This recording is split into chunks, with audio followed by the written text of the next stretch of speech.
Obesity and pain, അതായത് പൊണ്ണത്തടിയും വേദനകളും എങ്ങനെയാണ് ലിങ്ക്ഡ് ആയിട്ടുള്ളതെന്ന് നോക്കാം അല്ലേ. നമുക്കറിയാം, നമ്മുടെ കൂട്ടത്തിൽ ഏറ്റവും കൂടുതൽ വേദനകൾ കുറിച്ച് പരാതി പറയുന്നത് വണ്ണമുള്ള ആൾക്കാരാണ്. അത് പിന്നെ നമുക്ക് കോമൺ ആയിട്ട് ചിന്തിച്ചാൽ തന്നെ മനസ്സിലാവും. അത്രയും ഭാരമുള്ള ഒരു ശരീരവും ചുമന്നുകൊണ്ട് നടക്കുന്നത് കൊണ്ടായിരിക്കാം അവർക്ക് വേദനകൾ കൂടുതലുണ്ടാവുക. ശരിയാണ്. അതായത് ഒരു പൊണ്ണത്തടിയുള്ള ആൾ അല്ലെങ്കിൽ ഒരു അമിതവണ്ണമുള്ള ഒരു വ്യക്തിക്ക് പലതരത്തിലെ വേദനകളായിരിക്കും വരിക. അതായത് തലവേദന ഏറ്റവും കൂടുതൽ അവരിലായിരിക്കും കാണപ്പെടുക. അത് മെറ്റബോളിക് റേറ്റിൻ്റെ ഡിഫറൻസ് കൊണ്ടുണ്ടാവുന്ന കാര്യങ്ങളാണ്. കുറേ സ്ട്രെസ്സ് കൂടും അവർക്ക്. വെയിറ്റ് കൂടുന്നതനുസരിച്ച് സ്ട്രെസ്സ് കൂടുന്നത് കൊണ്ടുണ്ടാവുന്ന പ്രശ്നങ്ങളാണത്. പിന്നെ ഉണ്ടാവുന്ന മെയിനായിട്ടുള്ള പെയിൻ മസ്ക്യുലോ സ്കെലറ്റൽ പെയിൻസ് അല്ല, അതായത് നമ്മുടെ പേശികളിലും എല്ലുകളിലും അതുമായിട്ട് ബന്ധപ്പെട്ടുള്ള സിസ്റ്റത്തിൽ ഉണ്ടാവുന്ന വേദനകളാണ് അമിതവണ്ണമുള്ള ആൾക്കാരിൽ നമ്മൾ ഏറ്റവും കൂടുതൽ കാണുന്നത്. അത് നമ്മളതിന് എന്തുകൊണ്ടാണ് എന്ന് ചിന്തിക്കുമ്പോൾ നമുക്ക് വലിയ കൺഫ്യൂഷൻസ് ഒന്നും വേണ്ട അല്ലേ. ഒരു കുഞ്ഞ് ജനിക്കുമ്പം ആ കുഞ്ഞിൻ്റെ എല്ലിൻ്റെ നീളം അല്ലെങ്കിൽ ആ കുഞ്ഞിൻ്റെ ആ ബോഡി നമ്മൾ മെഷർ ചെയ്യുന്നത് വെയിറ്റും നീളവും കൊണ്ടാണ്, ലെങ്ത്തും കൊണ്ടാണ്.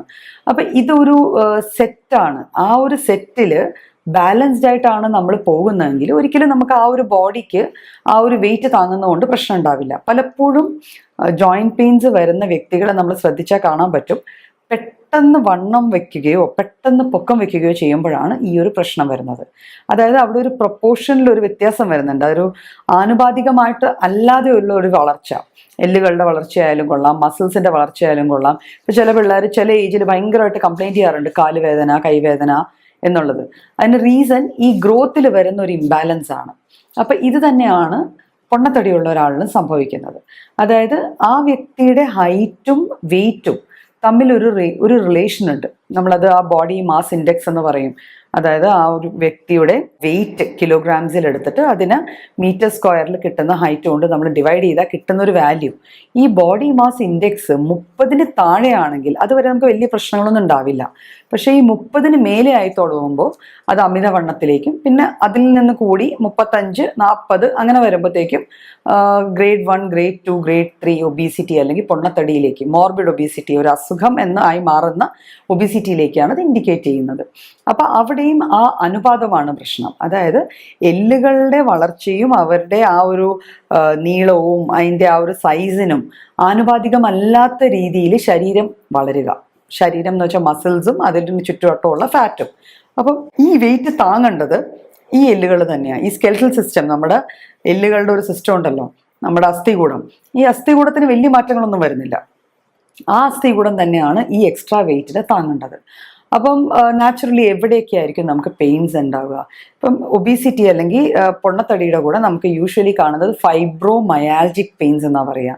അതായത് മസിൽസ് എവിടെയാണോ എല്ലുകളുമായിട്ട് ജോയിൻ ചെയ്യുന്ന ഫൈബേഴ്സ് ഉള്ളത് ആ ഭാഗങ്ങളിലും വേദന. അത് ഒരു മെയിൻ വേദനയാണ്.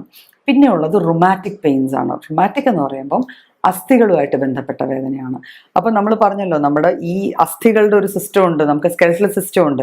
ഈ സ്കെലറ്റൽ സിസ്റ്റമാണ് നമ്മുടെ ബോഡിയെ താങ്ങിക്കൊണ്ട് നടക്കുന്നതും നിൽക്കുന്നതും ഇരിക്കുന്നതും സപ്പോർട്ട് ചെയ്യുന്നതും എന്തൊരു ജോലി ചെയ്യാനും ഹെൽപ്പ് ചെയ്യുന്ന സാധനമാണ് നമ്മുടെ ബോൺസ്.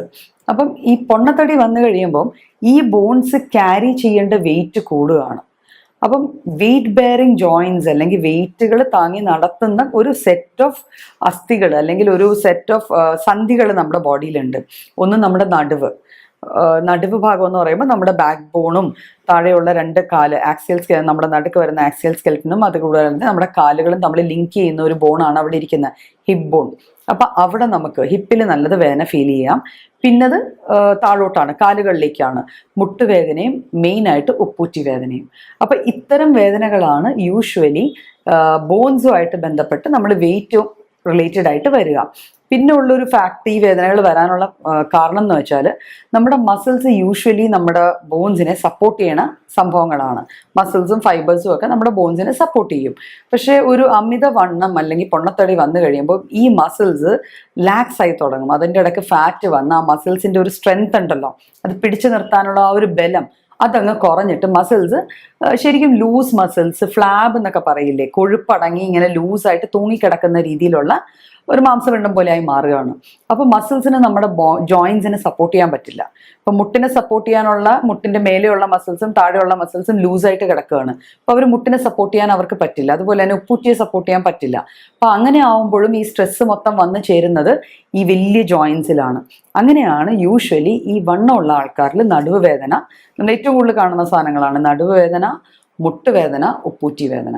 വേദന മാത്രമല്ല, ഇതിൻ്റെ കൂടെ പലപ്പോഴും നീരും വന്നു ചേരാറുണ്ട്. ആ ജോയിൻസിൽ നീര് കാണാറുണ്ട്. എന്നിട്ട് ബേഴ്സൈറ്റിസ് പോലത്തെ കണ്ടീഷൻ, അതായത് ഈ ജോയിൻറ്റിൻ്റെ ബാക്കിൽ കുറച്ച് എന്താ പറയുക, ഒരു സോഫ്റ്റ് ബാഗ് പോലത്തെ പോർഷൻസ് ഉണ്ട്. അത് നമ്മുടെ ജോയിൻറ്റിന് ഒരു കുഷൻ എഫക്റ്റ് തരുന്ന സാധനമാണ്. പക്ഷേ ഈ ജോയിൻറ്റിൽ നീര് വന്ന് കെട്ടി ആ നീരിൻ്റെ ആഫ്റ്റർ എഫക്റ്റ് ആയിട്ട് ആ ബേഴ്സയൊക്കെ കൂടെ വന്ന് വീങ്ങി ആ പെയിനും കൂടെ വരാൻ തുടങ്ങും. അപ്പോൾ കാൽമുട്ട് മടക്കാൻ ബുദ്ധിമുട്ട്, സ്റ്റെപ്പ് കയറാൻ ബുദ്ധിമുട്ട്, അല്ലെങ്കിൽ കാലൊന്ന് മടക്കി വെച്ചാൽ അത് നീട്ടി വെക്കാൻ പിന്നെ ബുദ്ധിമുട്ട്, തറയിലിരുന്ന ഒരാളുടെ സഹായം ഇല്ലാതെ പൊങ്ങാൻ പറ്റാണ്ട് വരിക. അപ്പം ഇതൊക്കെ വരാനുള്ള കാരണം ഈ രീതിയിലുള്ള നീരുകളാണ്. പിന്നെ ഇതുമായിട്ട് റിലേറ്റഡ് ആയിട്ട് ഒരു ഡീജനറേറ്റീവ് കണ്ടീഷൻ, അതായത് ഒരു തരത്തിൽ നമ്മുടെ ശരീരത്തിലെ ഏതെങ്കിലും ഒരു ഭാഗത്തിന് ഒരു നാശം സംഭവിക്കുന്നതിനാണ് നമ്മൾ ഡീജനറേഷൻ എന്ന് പറയുക. അപ്പോൾ ജോയിൻസിന്, ഈ ജോയിൻസ് സന്ധികളിൽ നമ്മൾ ഒന്നിൽ കൂടുതൽ എല്ലുകൾ കൂടി ചേരുന്ന ഒരു ഭാഗത്തെയാണ് സന്ധി എന്ന് പറയുക. ഇപ്പൊ സന്ധികളിൽ ഈ എല്ലുകൾ തമ്മിൽ ഒരു നിശ്ചിത അകൽച്ചയും അവ തമ്മിൽ കൂട്ടിമുട്ടാതിരിക്കാനായിട്ട് അവിടെ ഒരു ലൂബ്രിക്കൻറ്റും, നമ്മൾ ഈ മെഷീനറിയിലൊക്കെ കാണുന്ന പോലെ തന്നെ ഒരു സ്പേസും ലൂബ്രിക്കൻറ്റും, കുറേ മെനിസ്കൈ, മുട്ടിലൊക്കെ ആണെങ്കിൽ മെനിസ്കൈ എന്ന് പറഞ്ഞാൽ ചെറിയ ചെറിയ ലിഗമെന്റ്സിൻ്റെയും ഫൈബേഴ്സിൻ്റെയും പ്ലേറ്റ്സ് ഒക്കെ ഉണ്ട്. പക്ഷെ വെയിറ്റ് കൂടുമ്പം ഈ ജോയിന്റ് സ്പേസ് ഒന്നും ബോഡിക്ക് മെയിൻറ്റെയിൻ ചെയ്യാൻ പറ്റത്തില്ല. ബോഡി വെയിറ്റ് താഴോട്ട് ഇടിയുമ്പം ഈ സ്പേസ് ഒക്കെ റിഡ്യൂസ് ചെയ്ത് എല്ലുകൾ തമ്മിൽ അടുത്ത് വന്ന് അവ തമ്മിൽ ഒരസത്തക്ക വിധത്തിൽ വന്നു കഴിയുമ്പം അതുകൊണ്ടൊരു വേർ ആൻഡ് ടയർ ഉണ്ടാവും.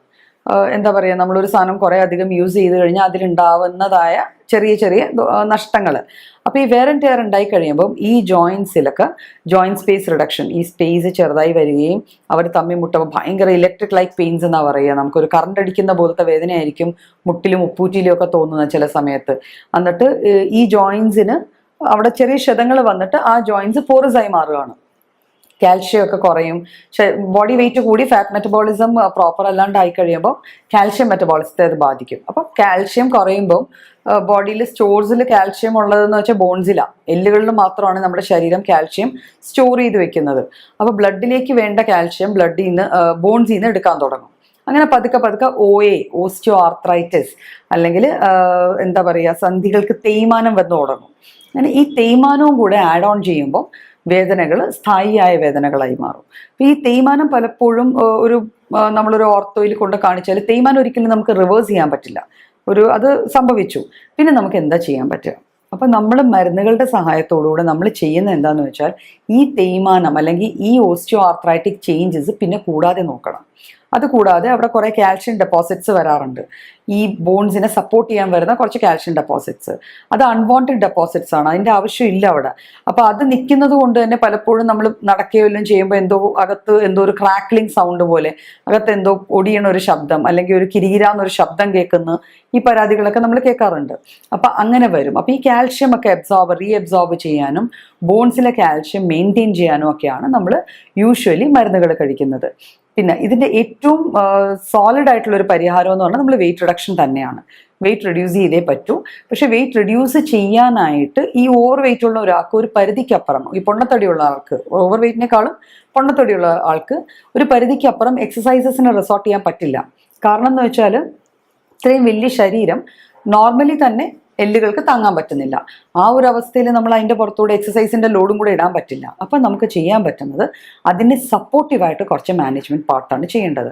ഡയറ്റിൽ വരുത്തുന്ന മാറ്റങ്ങൾ, വെയിറ്റ് കുറയത്തക്ക ഡയറ്റ് നമ്മൾ മസ്റ്റായിട്ടും ഫോളോ ചെയ്തേ പറ്റൂ. ഒരു കാരണവശാലും ഡയറ്റ് കോംപ്രമൈസ് ചെയ്യാൻ പറ്റില്ല. അപ്പോൾ വെയിറ്റ് കുറയത്തക്ക ഡയറ്റ് എന്ന് കേട്ട ഉടനെ ആൾക്കാർ ഫുഡെല്ലാം കട്ട് ഷോർട്ട് ചെയ്ത് ഒട്ടും ഫുഡില്ലാണ്ടായി മാറും. അങ്ങനെ ചെയ്താൽ ഗുണത്തെക്കാൾ കൂടുതൽ ദോഷങ്ങളായിരിക്കും വരും. അപ്പോൾ ഒരു ബാലൻസ്ഡ് ആയിട്ടുള്ള രീതിയിൽ പ്രോപ്പർ ആയിട്ടുള്ള ഡയറ്റ് ഫോളോ ചെയ്യുക. പിന്നെ ഈ ജോയിൻസിനെ സപ്പോർട്ട് ചെയ്യാനായിട്ട് നമുക്ക് പലപ്പോഴും നീ ക്യാപ്പ് അല്ലെങ്കിൽ back support, waist bands, ankle supports, ഇങ്ങനത്തെ ചെറിയ ചെറിയ സംഭവങ്ങൾ, ബാൻഡേജസ് ഒക്കെ കിട്ടും. നമ്മൾ മൂവ് ചെയ്യുമ്പോഴൊക്കെ നമ്മുടെ ജോയിൻസിന് ഈ ഒരു സപ്പോർട്ട് കൊടുത്തിട്ട് വേണം നടക്കുകയും പിടിക്കുകയൊക്കെ ചെയ്യാൻ. അപ്പം അത്രയും കൂടി അതിലോട്ടൊരു ക്ഷതം വരാതിരിക്കും, അത്രയും കൂടി ഹാം വരാതിരിക്കും. എന്നിട്ട് ചെറിയ ചെറിയ മൂമെൻറ്റ്സിൽ തുടങ്ങിയിട്ട് പതുക്കെ പതുക്കെ കുറച്ച് നടക്കുക, കുറച്ചിരിക്കുക, ചെറിയ ജോയിൻറ്റ്സ് മൂവ് ചെയ്യുക, അങ്ങനെ ചെയ്ത് വെയിറ്റ് കുറയുന്ന മാത്രയിൽ നമ്മുടെ എക്സസൈസസിൻ്റെ ഒരു സ്പാൻ അല്ലെങ്കിൽ ഒരു എത്ര സമയമാണോ നമ്മൾ ചെയ്യുന്നത് അത് കുറച്ച് കുറച്ച് കൂട്ടി കൊണ്ടുവന്ന് ഒരു 1/4 മണിക്കൂറോ അരമണിക്കൂറോ ഒക്കെ പതുക്കെ പതുക്കെ നടന്ന് അങ്ങനെ മൂവ്മെൻറ്റ്സ് വന്ന് ചേർന്നാൽ മാത്രമേ നമുക്ക് ഈ ജോയിൻറ്റ് പെയിൻസിനെയും ഒബീസിറ്റിനെയും ഒരേപോലെ ഹാൻഡിൽ ചെയ്യാൻ പറ്റുള്ളൂ.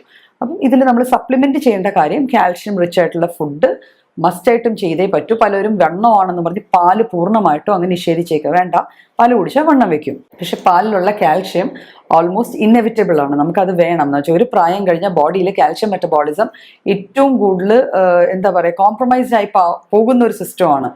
നമ്മുടെ നാട്ടിൽ എന്തോ പ്രായമായ ആൾക്കാർ പാല് കുടിക്കുന്നത് അപരാധം പോലെ, പാല് കുടിക്കുന്നുവോ എന്നുള്ളൊരു ചോദ്യം. പക്ഷെ പാലൊരു ഹോൾസം ഫുഡാണ്. അപ്പോൾ അത് ഒരു ഗ്ലാസ് പാല് കുടിച്ചു എന്നും പറഞ്ഞ് ഒരിക്കലും പാടം മാറ്റിയിട്ട് അതിൽ ഫാറ്റ് മാറ്റിയിട്ടൊക്കെ കഴിക്കാം, പാല് കഴിക്കാവുന്ന. അപ്പം കാൽഷ്യം സപ്ലിമെൻറ്റ് ചെയ്യണ പാലും പാൽ പ്രോഡക്ട്സും തൈരും ഒക്കെ നമുക്ക് നന്നായിട്ട് യൂസ് ചെയ്യാം. യോഗേർട്ട്, തൈര് ഒക്കെ യൂസ് ചെയ്യാവുന്നതാണ്. പിന്നെ ചെറിയ മത്സ്യങ്ങൾ, കാൽഷ്യം റിച്ച് ആയിട്ടുള്ള കറച്ചി, നമുക്ക് അങ്ങനത്തെ കുറേ ഫുഡ് നമുക്ക് ഓൾറെഡി നമ്മുടെ കേരള മെനുവിൽ സ്വാഭാവികമായിട്ട് വന്ന് ചേരുന്നുണ്ട്. അപ്പോൾ അവയെല്ലാം നമ്മൾ നന്നായിട്ട് കഴിക്കുക. അത്യാവശ്യം ഒരു ബാലൻസ് ഡയറ്റ് ഫോളോ ചെയ്യുക. ചെറിയ തോതിൽ മൂവ്മെൻറ്റ്സ് ഇല്ലാതെ ഇരുന്ന് കഴിഞ്ഞാൽ ജോയിൻറ്റ്സ് സ്റ്റിഫായി പോയാൽ പിന്നെ നമുക്ക് ഒരിക്കലും നടക്കാൻ പറ്റില്ല. അങ്ങനത്തെ അവസ്ഥ വരെ പൊണ്ണത്തടിക്കാർക്ക് വന്നു ചേരാറുണ്ട്. അപ്പം അത്യാവശ്യം ചെറിയ മൂവ്മെൻറ്റ്സ് വെച്ചുകൊണ്ട് തന്നെ നമ്മൾ വെയിറ്റ് ഒരു മെഡിക്കൽ എക്സ്പേർട്ടിൻ്റെ കീഴിൽ, ഇപ്പം നമ്മുടെ ഹോമിയോപ്പതി മെഡിസിൻസ് കൊടുത്തിട്ട് ചെയ്യുന്ന പോലെ അതിൻ്റെ കീഴിൽ മെഡിസിൻസ് എടുത്തുകൊണ്ട് തന്നെ ഡയറ്റും ഫോളോ ചെയ്ത് ചെറിയ ചെറിയ മൂവ്മെൻറ്റ്സും ഫോളോ ചെയ്താൽ നമുക്ക് ഈ ജോയിൻറ്റ് പ്രോബ്ലംസ്, ഈ സന്ധികളിലെ വേദനയും നീർക്കെട്ടും അത് അനക്കാൻ പറ്റാതെ വരുന്ന സ്റ്റിഫ്നെസ്സും മടക്കാൻ പറ്റുന്നില്ല, നടക്കാൻ പറ്റുന്നില്ല, അങ്ങനത്തെ പ്രോബ്ലംസിൻ്റെ വെയിറ്റിൻ്റെ കൂടെ തന്നെ അതും കുറച്ച് പരിഹരിച്ച് അത് കുറച്ചുകൂടെ സക്സസ്ഫുൾ ആയിട്ട് കൈകാര്യം ചെയ്യാവുന്നതേ.